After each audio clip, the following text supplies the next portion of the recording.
Good afternoon and welcome to the Midday News. Here's what we have in the bulletin. Public unrest over sentencing of police officers convicted in Mario Deane case.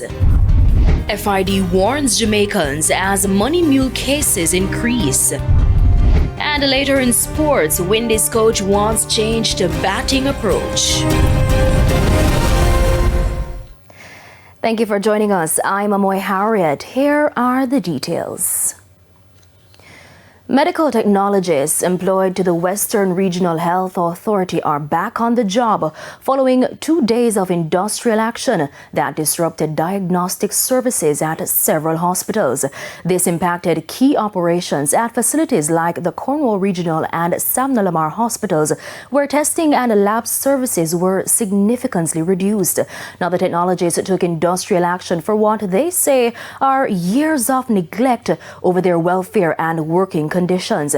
Now, while normalcy has resumed, union representatives say they will be closely monitoring progress on the agreements.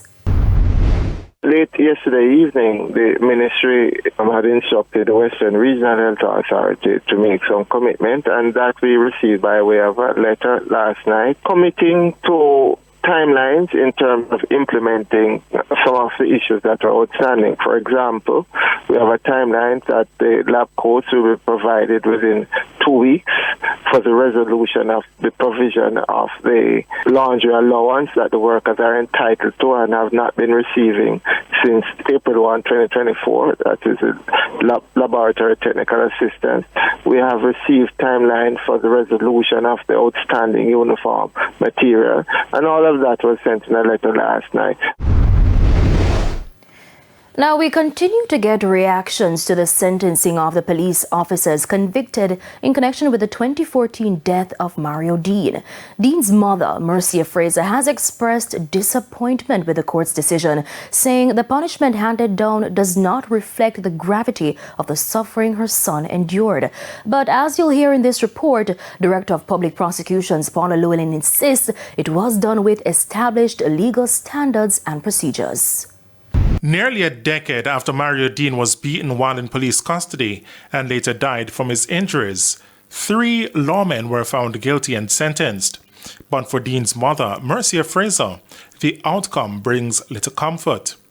Outside the court on Tuesday, she told reporters that because of the magnitude of what happened to Mario and the time she has been going back and forth to court, she expected more. Now, Director of Public Prosecutions Paula Llewellyn, while acknowledging Mrs. Fraser's pain, has defended the outcome, pointing out that the sentencing was done in line with established legal standards and procedures. She was speaking on Beyond the Headlines Tuesday. For us, getting the conviction showed the rule of law at its best. I can understand as a member of the public why perhaps she may be disappointed, but the judge went out of his way to explain why it was in terms of the range, considering the aggravating circumstances.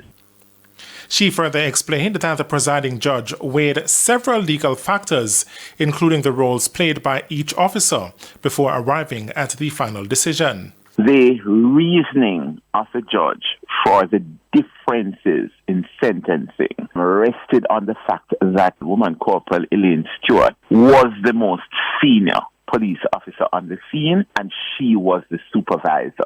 He has to look at the degree of criminal responsibility that each accused person would bear, because it is part of the sentencing philosophy that each accused case has to be looked at within the context of the role each of them played. Now, while the legal process has run its course, the emotional toll on Mario Deane's family remains, and for many watching, the case continues to raise difficult questions about justice, accountability, and police conduct.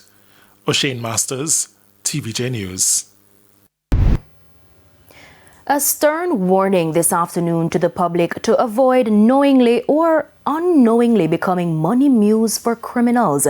The appeal comes from the Financial Investigations Division amid what the FID says is a growing trend in money mule activity.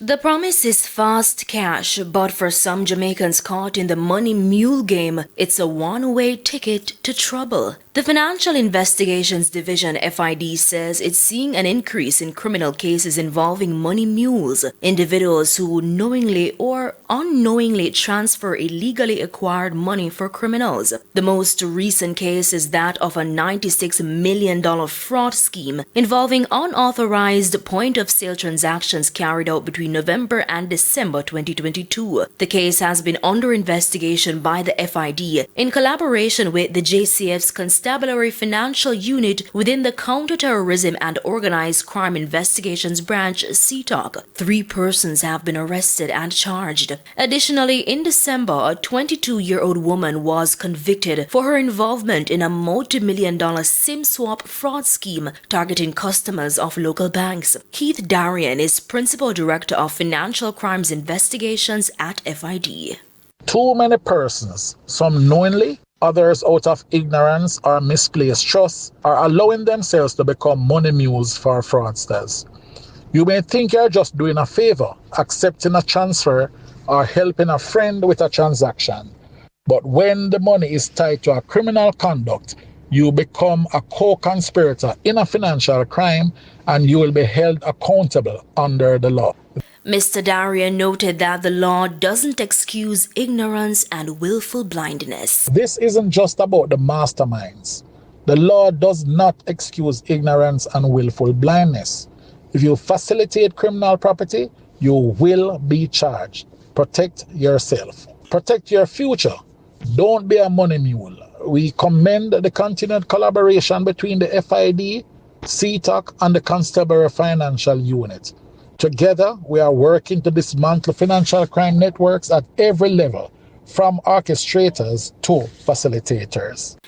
Now, in 2023, the FID reported that the willingness of Jamaicans to become money mules is fueling an uptick in financial crimes.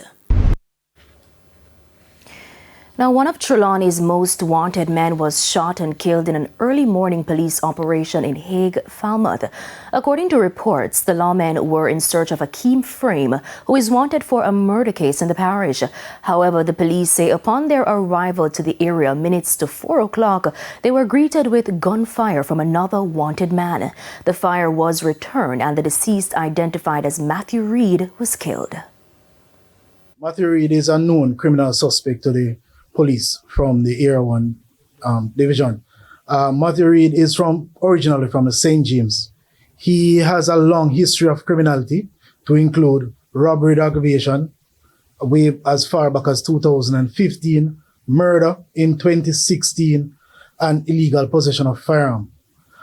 Currently, Mr. Reed was recently granted bail in the court and is to be at home on a 24-hour curfew when this incident occurred. Meanwhile, the police are seeking the public's assistance in locating other wanted individuals in the parish. They are Akeem Frame, O.C. Chubby, who is wanted for murder, Akeem DeAndre, who is wanted for robbery with aggravation, and Rio Rochester, who is also wanted for murder. Now, the Independent Commission of Investigations, INDECOM, has since launched a probe into the incident. The president of the Jamaica Association of Principals of Secondary Schools is calling on the Ministry of Education to come clean about how primary exit profile PEP placements are really determined. Linvern Wright says too many parents and students are left confused and disheartened. He's also renewing calls for the government to rethink how much it spends on education compared to national security. President of the Jamaica Association of Principals of Secondary Schools, Linvern Wright, is raising serious concerns about the recent primary exit profile PEP placements and the transparency of the school selection process. Mr. Wright is calling for the Ministry of Education to clearly explain what students' school choices truly mean, amid growing frustration among parents and educators about the mismatch between preferred schools and final placements. I think students are given a ranking of the top choices, I think 1 to 5 or 1 to 7. Now, if you don't get 1 or 2 and you get 3 or 4 or 5, you could argue that the person got the choice. But I think it's a kind of disingenuous technicality that the ministry uses to have people feeling that they're getting their choices. He says that this is just a show of the country's apartheid education system. In our present system of funding, for example, we have $2,000 being given to, for example, students who need a social primary if it is that these interventions are needed. That is nowhere adequate. You imagine $2,000 per year for even one child to deal with intervention in terms of diagnostic work, in terms of giving teachers some kind of resources to help these children. Those are not enough. And that amount has been since 2017. So 8 years now we have had that. And so what it does, there's nothing strange about many of our children leaving our high schools or our primary schools not being able to do particular things. The veteran educator also renewed calls for a national review of spending priorities, arguing that the current allocation of resources places far more emphasis on national security than on the education system, which he says is the true long-term solution to social and economic challenges. What I think the government can do is to look at what the model of funding security has done to help to change the face of security in the country, and understand that if we put that level of funding in education, we can change education. We can change it. So the technology that we're putting into security, to ensure that we can find where the criminals are, is the same. We have to put that kind of technology in education to find where the problems are with the children, and to help us to find solutions to helping these children to become better. So the investment has to be there in terms of commitment if it is that we want a change. Mr. Wright is urging the ministry to not only increase investment in education, but also to restore confidence in the fairness and the function of the placement system. Kimon Witter reporting for TVJ News. And it's time for a break, but stay with us. More stories when we return. Welcome back to the Midday News. It's now time for the Business Minute. New 5-year spending plans for Sangster International Airport in Montego Bay and Norman Manley International Airport in Kingston indicate that Jamaica's two largest airports will invest more than $200 million in their operations starting next year. According to filings by the Mexican airport group that controls Norman Manley and Sangster International, passenger fees will gradually increase over the period. Maximum passenger charges for Norman Manley are set at $38.18 US in 2026 and will increase annually, reaching $60.10 by 2030. Meanwhile, maximum passenger charges for Sangster International are set at $17.38 US in 2026 and will increase annually to $19.07 by 2030. Pacific Airport Group, or GAP, recently released the information regarding the tariffs as well as expenditures under its capital development program for the 2026-2030 period.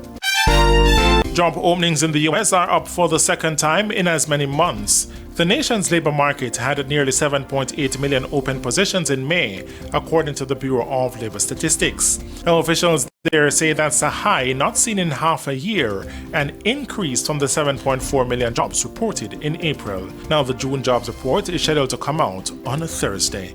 For the Business Minute, I'm O'Shane Masters. And here's a preview of what's coming up in this evening's Health Report. In the next edition of the Health Report, we look at the benefits of breastfeeding. We bring in nutritional education and the nutritionists to help them to choose the best formula, because there are formulas which try to mimic breast milk as much as possible. So what we do is we work with those mothers to ensure that they get the best formulas for their babies to help with growth and development. That's the Health Report in Primetime News at 7. And now for today's healthy living tip. Start early. Try to begin breastfeeding within the first hour after birth if possible. Ensure a good latch. A proper latch is key. Stay hydrated and nourished. Drink plenty of water and eat a healthy, balanced diet. Don't ignore discomfort. If breastfeeding hurts, seek help. And be patient and kind to yourself. Learning to breastfeed takes time.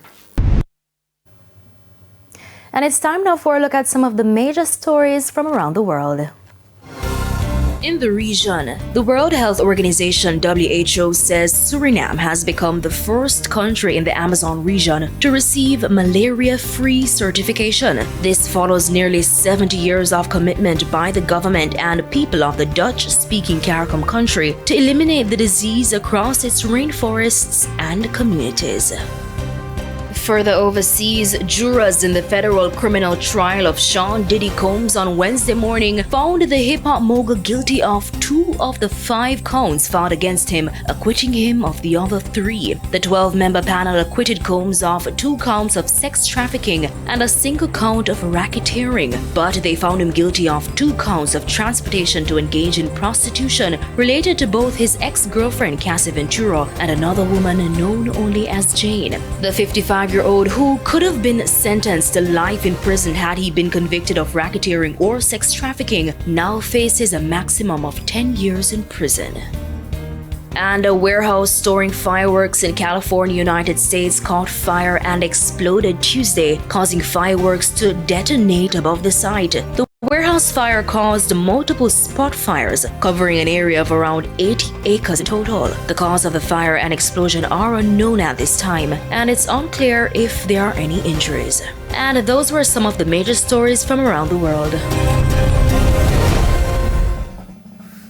Now we head to a quick break. When we come back, we'll have your midday sports report.